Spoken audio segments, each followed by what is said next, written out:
will disagree. He's charming, he's funny, he's talented, he's a sex symbol, and he has devoted fans around the world. And The Office was something, now he's back. I didn't have too much information on it, but I was just wondering if you let me know. He said he was in London for you. Got ya.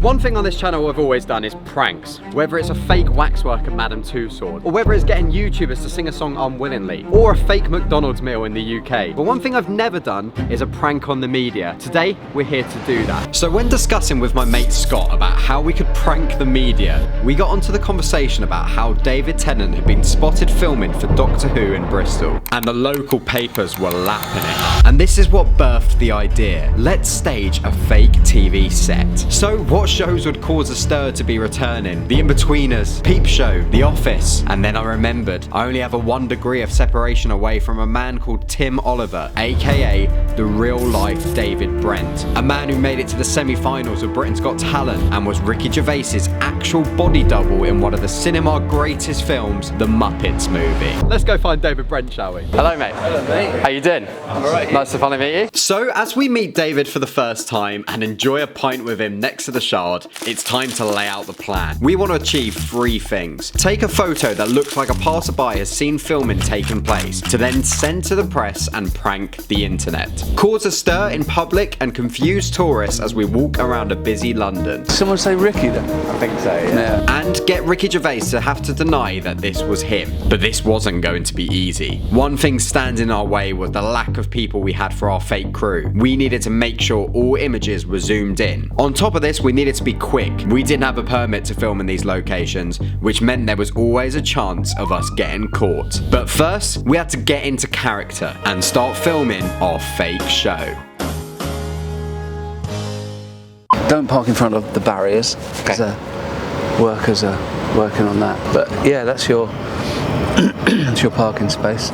Sometimes the car park does get used as a dogging site. So after messing about in the streets of London, it was time to snap away and get photos that would eventually be sent to the press. We took literally hundreds of photos on both a fake paparazzi camera and an iPhone camera, and we were really happy with some of the final photos, deliberately angling the images to make them feel as realistic as possible. So after achieving our goal of getting the photos, it was time to create a buzz and noise in public and see how many reactions we could get just by walking around. And my word, did we create some buzz.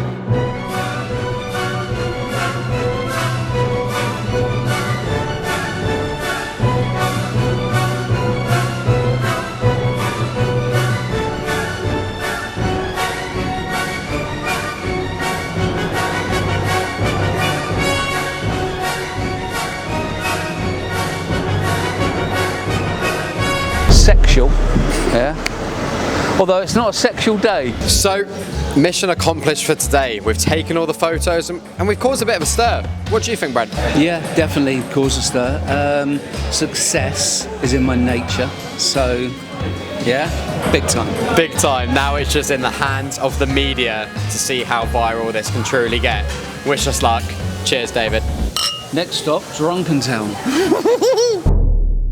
So the Queen died. That was a thing that happened. So we decided it probably wasn't the time for celebrity news to hit the papers just yet. But with Ricky in the UK a week after the funeral, it was time to start the second part of the mission. So nowadays, how do you go about pranking the press? First, let's create an alias who is lucky enough to walk past the crew on their lunch break. Get a random generated AI face, a face of someone that doesn't actually exist, and then create their fake name and email. I went for Maddie Vibrant, which coincidentally is an anagram of I am David Brent. Just another hint there for the press to give themselves a chance to do some actual research. Now it's time to send the final images out to the press with some very sparse information. Something like, there was a big crew of about 10 people with Ricky in a suit and a David Brent goatee, and another younger male in a white shirt and suit bottoms. Spoiler alert, that man in the white shirt is me and is another Easter egg. The one who's pranking the press was there the whole time. After the line was casted, we got a nibble straight away from the nation's most scummy paper, The Sun. No surprises there, right? They wanted more information about the event on the phone, so I got my mum to be Mrs. Vibrant, and she put in an absolute Oscar-winning performance. Oh, hello.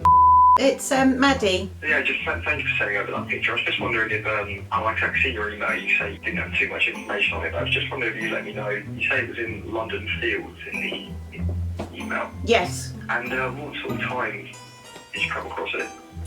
About 2 o'clock. I was on a late lunch. And you didn't have to overhear anything, or were you quite distance? No. To the pictures? No, I was too far away. I couldn't hear anything. And was it quite a big sort of production from what it seemed like? Yes, yeah, there's a lot of camera crew. What will happen now, I'm just going to leave a tip. I really appreciate you sending the picture. No And report that if we do want to use it, we'll be in touch tomorrow. Alright, thanks very much, Gordon. Bye.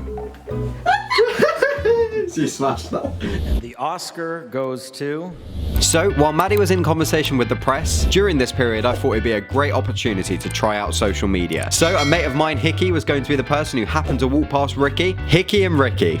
It just had far too much of a nice ring to it. However, social media not going to plan was an understatement. Max Fosh, one of YouTube's very own pranksters and all-around silly boy, cut straight through the tweet, claiming it to be a lookalike. And although he was correct, that didn't help with the video whatsoever. He wasn't alone in seeing through the plan. Joe Gilmore, online presenter, and Stevie White from the Happy Hour podcast called it out straight away. It riled Stevie so much that he needed to talk about it on his stream. Thankfully though, none of them caught on that this could be a YouTube prank and didn't notice me in the actual photos. Despite a few faces believing the images for gospel, it just wasn't getting the traction I believe it deserved. So I asked Hickey to delete the tweet and I would continue sticking to plan A, which was going incredibly. After a day of communication with the Sun, our fake story was going to be a big page story in the paper the following day. Mission success. Well, that wasn't till they decided Ricky was actually in LA and that we had spotted a lookalike, which isn't correct because we already have established that he's currently in Kent in this timeline. All that back and forth and we were no longer going to be in the paper. We were a matter of hours away from print. I had all but given up on this working and was ready to admit that the press was 1-0 up against me. But then... So just so I thought the story was possibly dead in the water, I've now got another company who I'm not going to name who are possibly going to share the story to other news outlets. I'm trying to make sure that I don't agree to anything, so I just want to send them the photos and just say that they've got permission to use it and it's up to them if they post the fake news. Maybe there's more to this than I thought. And no, Ricky's actual PR team got asked about the images and confirmed that Ricky was not returning as Brent. We had some articles written about the story still, but it just didn't exactly go to plan. So I'm announcing it as Media 1 Liam Nil. But you know for sure I'll be back one day, so watch your back, press. Free love on the free love freeway, where love is free and the freeway's long. I got some hot love on the hot love highway. Going home cause my baby's gone. She's dead. She's not dead.